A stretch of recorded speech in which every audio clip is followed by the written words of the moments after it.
Hey guys, so today is a February favorites video.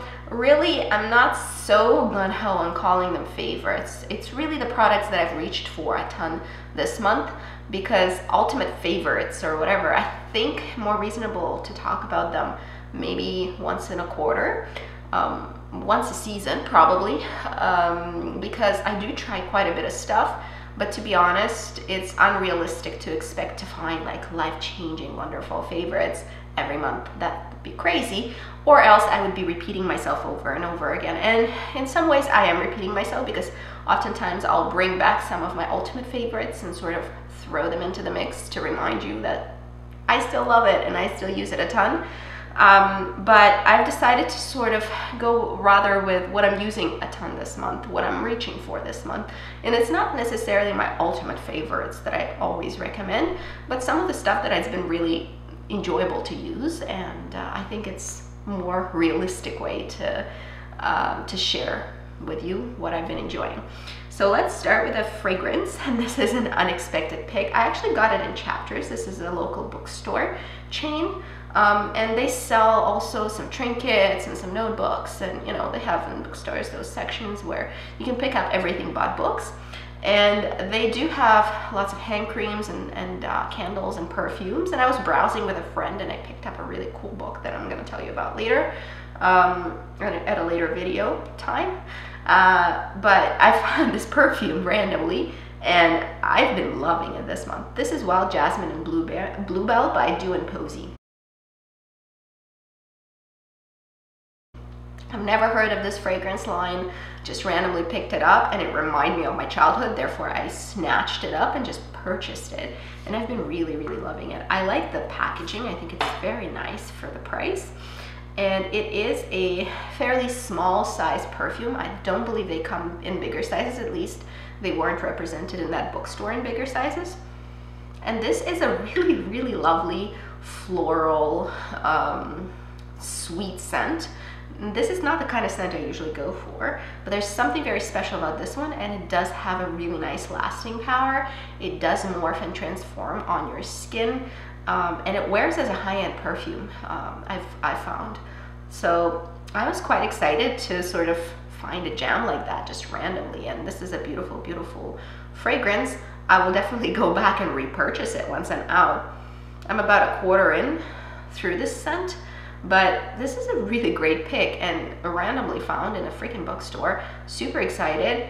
Will look into where I can find it online and probably try to order it online rather than go back into the bookstore to buy it.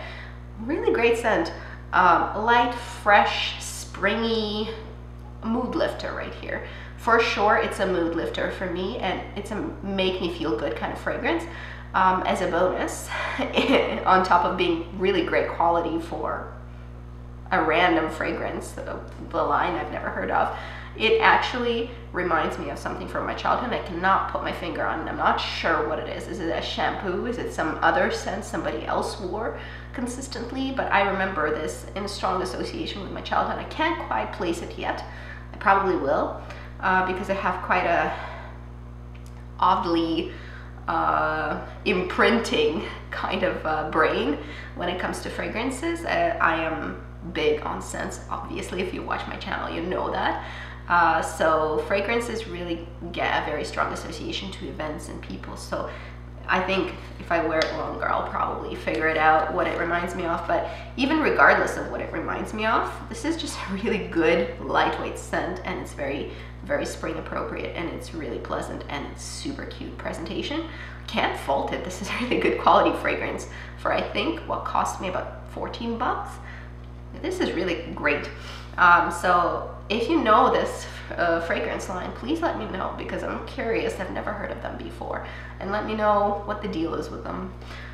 Next, I have this little guy, and I do not talk about like personal care or hygiene products all that much, because I think that's very sort of personal to what you prefer and like. But I have never been able to find a more natural aluminum-free version of a deodorant that I would find acceptable for me. I'm not a sweaty mess by any stretch, but I really like 24-hour protection, and I really hate to sweat. at all. I am not a sweater. When I work out, I sweat around my hairline basically, but I never get those, you know, drenched sort of crazy sweats. I don't know, I'm not a big sweater. However, I really appreciate aluminum containing deodorants, and I've been using the same deodorant for like a decade, and I keep buying the same thing because I find that it works. It's like 24-hour heavy aluminum protection deodorant, and I wasn't able to ever find anything more natural that would actually be effective at protecting me, but I really have been enjoying this month. I randomly picked up a couple of scents of this Schmidt's deodorant, and I never tried. I heard about it a while ago, but I never tried it because I could only find the jars. And you know, excuse me, but I am certainly not scooping out deodorant with my hand and applying it to my pits with my hands. That seems really like unnecessary to me. I'm like, put it in a stick, then I'll try it out. And finally I found it in a stick, so I decided to try it out. And actually this does work. So maybe all these years I didn't want to scoop it out of the jar with my hands to try it were not great. I've tried plenty of stick deodorants and like rock deodorants and salt deodorants through the years, trying to find something more natural, something aluminum free. Not that it's been proven that aluminum is a problem per se, but all those deodorants high in aluminum did seem a bit drying to me, so I wanted something a little bit more moisturizing. If you know, I have dry skin, so I wanted something a little bit more natural, more moisturizing. Was never able to find anything until I hit this guy up, and Schmidt's specifically rose and vanilla scent is probably my favorite out of what I've smelt. I got two scents, this one and another one, and I haven't opened the other one because I generally like to go through one deodorant at a time. But this rose and vanilla is surprisingly nice. I might even repurchase this. I really like the scent. It's inoffensive.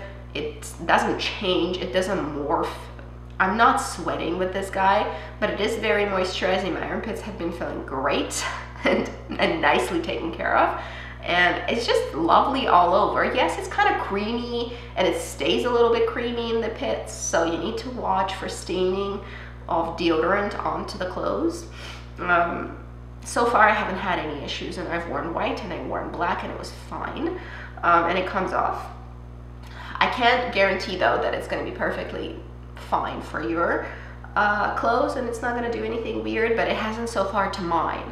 And I really enjoy how it works because this actually is effective, and I look at the ingredient deck and I'm not really sure which part of it is effective. Maybe arrowroot, I don't know, but there are lots of oils and waxes and shea butter and coconut oil, so it's really nice and moisturizing. My armpits love this thing, so I think I might be a convert into Schmidt's. If you've used Schmidt's for years, let me know. Are you a convert, and have you found it as effective as I did? I was very surprised and happy to see this work. Then we have a Body Shop number. I'm an avid user of Body Shop because it's just so easy. They have various scents, and they are very cheap when they have like buy one get one free or buy one get one 50% off. So I tend to try their stuff, and sometimes they have really decent products. This is the Camomile Silky Cleansing Oil for all skin types, and this is a basic cleansing oil. I haven't tried a ton of cleansing oils, but I've tried a few high-end ones. I don't really notice a giant difference. I don't think this has any skincare claims. I think this is a nice oil cleanse for your makeup. It takes off your makeup fairly effectively. I think I like the balm better just because it's a little bit less messy than the oil, but I think they do the same thing. They're from the same line. I've used the balm before and I enjoyed it enough to repurchase it. The oil is good too. I really don't see a huge difference. I think the balm is just easier for me to handle physically because it doesn't run like the oil does. But I think this is easy, and I think this is decent. I don't think there's anything really fantastic in the ingredient deck to make me feel like this is doing anything extra. It's not putting anything special in the mix. But I think this is a really decent oil cleanse, and if you want something fairly affordable for an oil cleanse, I think looking at the Body Shop is good. This is good. It's not drastically different from anything I've tried from high-end, but I think I'm just probably not as impressed with cleansing oils as other people are. So if you're looking for a sort of more affordable alternative. The Body Shop one is just as good as some of the high-end ones that I've tried. Next thing I want to mention is something you're probably sick of hearing about, but it is in fact my favorite, so I keep bringing it in and out, sort of, if I use it a ton one month but not the other, that month I'm gonna mention it. And this is Darphin Nectar, a flower nectar. And this is an aromatherapy slash skincare oil. And this 8 flower nectar has been my favorite for a few years. I've been a convert to Darphin skincare. They really impress me with what their skincare actually does for me. And this oil is my favorite. Unfortunately, it's also double the price of any other oil in their line. For me, it's worth it, but for you, it might not be. If you have some specific skincare concerns, they have different oils to address different skincare concerns. This is a really effective carrier molecule with some essential oils blended in. It's luxurious, it's beautiful. I love applying it. I love the scent of it. It has a lot of iris extract that is very apparent and does wonders for my skin. My skin loves iris.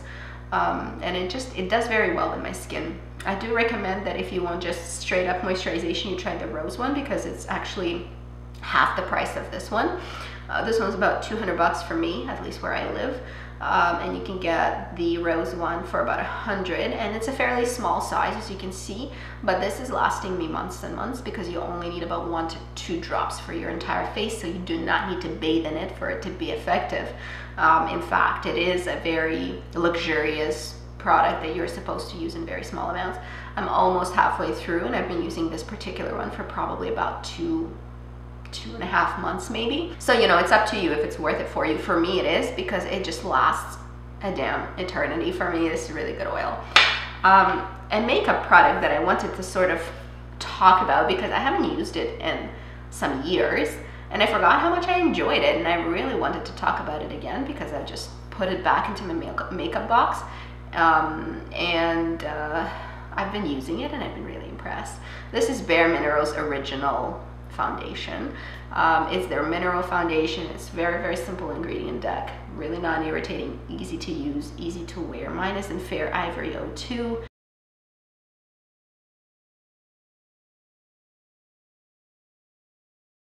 And this is a wonderful, wonderful product. It looks great on dry skin.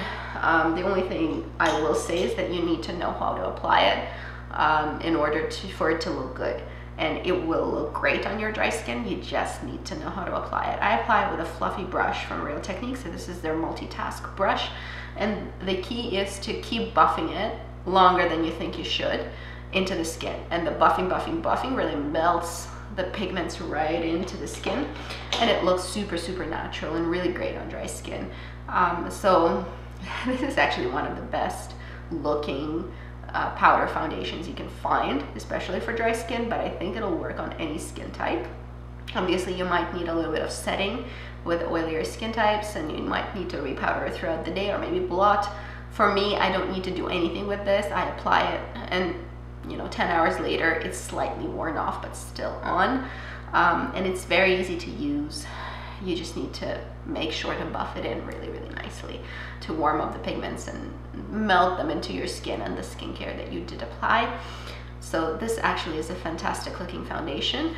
It's not as convenient as the Guerlain Lingerie Depot, which is one of my holy grails and looks very, very nicely on dry skin. But I think this looks probably slightly better on dry skin than Lingerie Depot. It's not pressed, so it's a little bit more cumbersome. It's less easy to apply and carry with you if you need it, but it is less cakey. So Lingerie Depot, if you over apply, can look cakey, so you can only get sheer to light coverage with it.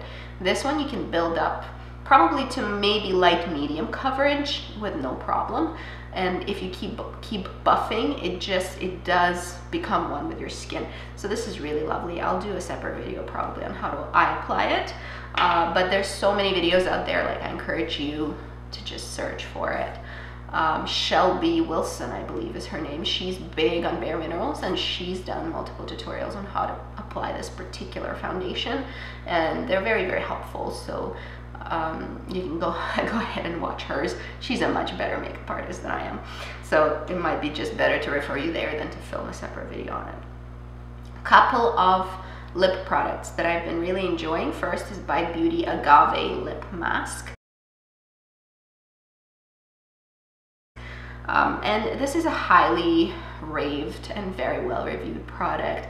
This is good. It's not as good as my Nuxe Rive de Miel, but it is in a squeezy tube, and I've been really using it actively this winter. As you can see, it does a very similar thing, and it's similar kind of thickness. It's a really nice and thick, balmy texture, and it's not petroleum based.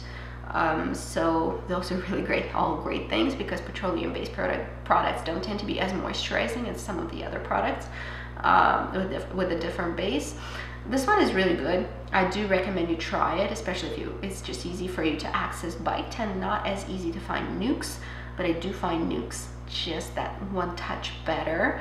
However, it might just come down to whether you like a pot or whether you like a squeezy tube. Unfortunately, this squeezy tube is not so comfortable, so it's not like you can just squeeze it onto your lips and there you go, you're done. No, you still need to use your fingers. So in the end, I don't see a huge difference in terms of how you apply it. By Beauty might be a little bit easier to transport, but Nuxe looks nicer.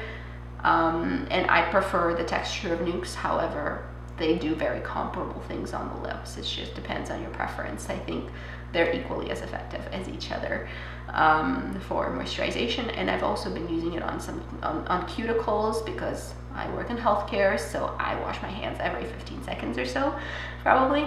So I apply some on my cuticles. This stuff works really great for that. I apply it a little bit under my nose when I have a cold, like right now, and I blow my nose a ton. It's very healing. So this is a really great little pick. I do recommend it for sure. It's really quite nice. And then we have one more throw on product, and this is the Clinique sheer lipstick. It's called Almost Lipstick, in the color Black Honey, and it is this dark lipstick, but I obviously does not apply this dark. I could not wear that for work. This is pretty much what you get out of a sheer application. You can build it up a little bit, but not very much. I like the texture of this. This is really lightweight. It's quite moisturizing. It's not moisturizing like this, but it is a nice throw-on product, especially if you're like in the indoor heating inside and your lips are drying out a little bit and it's just you need a touch of hydration. This is quite good for that, and it's easy and it's slim and it's small and it's easy to just stick into your pocket, into your purse, wherever. This travels really well. It's not melty, so if you're in a really warm room, you know how fresh sugar ones, they'll get all soft and mushy. Not this one. This one remains a stick. And it's a tinted moisturizing lip balm that is really pleasant to wear. So I encourage you to take a look at these guys. It's really easy to find and really easy to throw on and into your purse and just have it around for touch-ups. So these are the things that I found I was reaching for most this past month. Tell me if there's anything you've been reaching for a ton, and if so, what it was and why. Do you have any recommendations for me? Product preferences. But that's it for today. See you guys later. Have a good day. Bye bye.